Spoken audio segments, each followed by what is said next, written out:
बिस्मिल्लाहिर्रहमानिर्रहीम। आज का हमारा टॉपिक है मेजरमेंट टूल्स। मेजरमेंट टूल्स को समझने से पहले हम मेजरमेंट की डेफिनेशन को देख लेते हैं। Measurement the act of determining size, capacity और quantity of a variable according to set rules. यानी किसी चीज या फिर किसी वेरिएबल के साइज, उसकी कैपेसिटी या उसकी क्वांटिटी को दिए गए रूल्स के मुताबिक मापने के अमल को मेजरमेंट कहा जाता है। यहाँ एक वर्ड यूज हो रहा है वेरिएबल। वेरिएबल किसको कहा जाता है? वो चीजें जिनकी वैल्यू बदलती है, वेरी करती है, चेंज होती रहती है, उनको वेरिएबल कहा जाता है। यहाँ हम सिर्फ वेरिएबल्स को ही मापते हैं, उनको ही मापते हैं। हम कांस्टेंट की वैल्यू क्यों नहीं मापते? क्यों कि कांस्टेंट हमारे पास कोई एक चीज है जिसका वेट 1 kg है, तो उसको हम क्या मेजर करेंगे? हमें पता है कि ये 1 kg ही है, इसलिए वेरिएबल्स को की वैल्यूज को मापा जाता है, उनकी मेजरमेंट की जाती है। इस तरह एक और वर्ड है यहाँ सेट रूल्स, यानी दिए गए रूल्स के मुताबिक हम उनकी पैमाइश करेंगे। दिए गए रूल्स क्या है? फर्ज करते हैं कि हमारे पास शुगर की कोई मिकदार है, शुगर की कोई क्वांटिटी है, तो हम उसको, हमें कोई पता नहीं कि ये 3 kg है, 4 है, जितनी भी है, हमें उसका कुछ इल्म नहीं, तो हमारे पास उसको मेजर करने के लिए भी कोई रूल्स तो होंगे, कुछ रूल्स होंगे।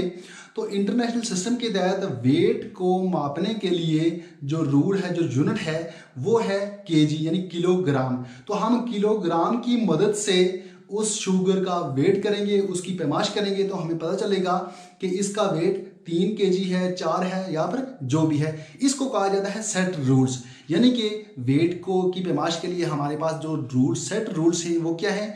वो किलोग्राम है। इसके बाद ये तो आ गई हमारे पास मेजरमेंट टूल्स की डेफिनेशन। इसके बाद हम देखते हैं कि मेजरमेंट टूल्स एजुकेशन में या फिर रिसर्च में ये 4 तरह के टूल यूज होते हैं। इन्हीं के तहत हम मुख्तलिफ चीज़ों की, मुख्तलिफ वेरिएबल्स की मेजरमेंट करते हैं। सबसे पहले है नॉमिनल स्केल, इसी तरह ऑर्डिनल, इंटरवल और रेशियो स्केल। इनको हम 1 by 1 चेक करते हैं, इनको समझने की कोशिश करेंगे। सबसे पहले नॉमिनल स्केल है। It is the measurement scale in which numbers serve as tag or labels only to identify or classify an objects। यानी कि ये मेजरमेंट स्केल में जिसकी सबसे कम वैल्यू है वो है नॉमिनल स्केल। नॉमिनल स्केल एक दूसरे से सिर्फ नेम की बेस पे डिफरेंशिएट करता है। मसलन किसी क्लास में कहा जाता है कि बॉयज रो नंबर 1 में बैठ जाएं और गर्ल्स रो नंबर 2 में बैठ जाएं, या फिर मेल को नंबर 1 दे दिया जाता है और फीमेल को नंबर 2 दे दिया जाता है। इसी तरह जब आप किसी गाड़ी पे बैठते हैं तो गाड़ी पे मुख्तलिफ सीट्स के ऊपर मुख्तलिफ नंबर लिखे होते हैं। इसकी कोई हैसियत नहीं होती, सिर्फ वो पहचान के लिए होता है। यानी कि उसमें लेबल लगा दिए जाते हैं, उसमें टैग लगे होते हैं सिर्फ पहचान के लिए, बाकी इसकी हकीकत में कोई हैसियत नहीं होती। इसके बाद नंबर 2 है ordinal scale, in which scale put things in order based on their ranking with respect to one and another in a given data set। Ordinal scale की खासियत ये होती है कि ये ऑर्डर में होते हैं, एक तरतीब में लिखे जाते हैं, जैसे फर्स्ट, सेकंड, थर्ड वगैरह, इस तरह इनको तरतीब में लिखा जाता है। ऑब्जेक्ट्स को रैंक या फिर ऑर्डर में लिखने के लिए ऑर्डिनल स्केल को यूज किया जाता है। जैसे हाई स्कूल की रैंकिंग में फलां स्कूल का रैंक नंबर, उसका रैंक फर्स्ट है, फलां का सेकंड है, थर्ड है। यूनिवर्सिटीज की रैंकिंग, इस यूनिवर्सिटी की रैंकिंग में इस यूनिवर्सिटी का नंबर फर्स्ट है, इसका फोर्थ है। यानी क्लास के अंदर बच्चों की रैंकिंग, इसका नंबर फर्स्ट है, इसका फोर्थ है, इसका फिफ्थ है। इस तरह की रैंकिंग जब हम बनाएंगे, जब हम ऑर्डर में लिखेंगे, तो उस वक्त हम क्या करेंगे? उस वक्त हम ऑर्डिनल स्केल को यूज करेंगे। इसके बाद नंबर 3 है इंटरवल स्केल। इसकी वैल्यू थोड़ी सी इससे बढ़ के है। फिर इसी तरह रेशियो स्केल की जो वैल्यू है वो इंटरवल से बढ़ के है। और इंटरवल स्केल क्या है? An interval scale is one where there is order and the difference between two values is meaningful. Difference is always same. Interval scale में वो तमाम चीजें आएंगी जो ऑर्डिनल स्केल मेजर करता है, वो सारी चीजें इसमें होंगी। इंटरवल किसको कहा जाता है? कि 2 चीजों के दरमियान का वक्फा, 2 नंबरों के दरमियान का वक्फा। इसको एक एग्जांपल की मदद से समझने की कोशिश करेंगे।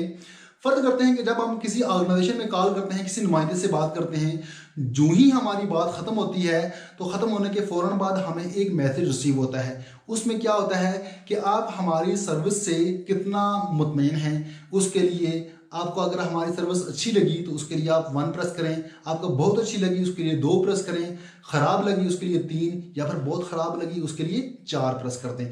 इन चारों नंबरों के दरमियान का जो वक्फा है, इंटरवल है, वो एक जैसा होता है। जब इस तरह की बात आएगी तो वो किस में आएगा, वो इंटरवल स्केल में आएगा। इसमें लिखा हुआ है कि difference is always same. Interval का मतलब ही होता है कि ये जो सेंटर का वक्फा है, गैप है, ये एक जैसा होना चाहिए। फर्ज करते हैं कि यहाँ हमारे पास 0 मिनट है, उसके बाद यहाँ 15, फिर 30, फिर उसके बाद 45, फिर 60।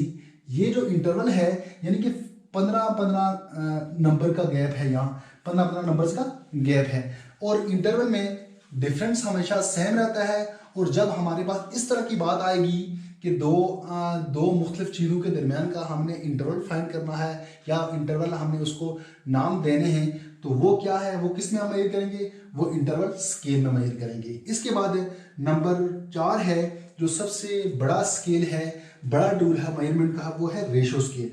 इन ratio scale variables are measured on specific numerical score और वैल्यूज। रेशो स्केल में क्या है कि रेशो स्केल एग्जैक्ट वैल्यू बताता है। जैसे आपकी हाइट कितनी है, आपका वेट कितना है। हाइट हमारी, अगर कोई पूछे कि आपकी हाइट कितनी है तो जाहिर सी बात है आप बताएंगे 7 फीट 5 इंचेस या 7 इंचेस, जो भी है वो एग्जैक्ट बताएंगे। या फिर आपका जो वेट है वो भी आप एग्जैक्ट बताएंगे। इसमें आप डिफरेंस को जस्टिफाई भी कर सकते हैं कि एक चीज़ का वेट 2 kg है और दूसरी का वेट 4 kg है, तो यहाँ हमारे पास एक का 2 kg, दूसरे का 4 kg, 1 kg का 2 kg का गैप आ रहा है, डिफरेंस आ रहा है। इसको हम जस्टिफाई भी कर सकते हैं, यानी इसको समझ भी सकते हैं। जबकि हम यहाँ जब हम रैंक दे रहे थे कि क्लास में इस बच्चे की पोजीशन फर्स्ट है, इसकी सेकंड है, हमें ये बिल्कुल पता नहीं होता कि एक बच्चा 80 मार्क्स लेके फर्स्ट आ रहा है और दूसरा बच्चा शायद कि उसके मार्क्स 60 हों, उनके दरमियान गैप कितना है। और थर्ड आने वाला बच्चा शायद कि उसके नंबर 40 हों या फिर 30 हों, उसके नंबर बिल्कुल कम हो, लेकिन फिर भी वो तीसरी पोजीशन ले रहा है। यहाँ हम जस्टिफाई नहीं कर रहे। लेकिन जबकि रेशियो स्केल में हमें ये पता होता है कि एक चीज़ का वजन 2 किलो है, दूसरे का 4 किलो है, तो हमें ये पता होता है कि इनके दरमियान फ़र्क कितना है, हम इसको जस्टिफाई भी कर सकते हैं। ये है रेशियो स्केल। अब ये जो हमारी आज की शॉर्ट सी वीडियो थी मेजरमेंट टूल, उम्मीद करता हूँ कि आपको इसकी समझ आ गई होगी। तो मिलते हैं नेक्स्ट वीडियो में, तब तक के लिए अल्लाह हाफिज़।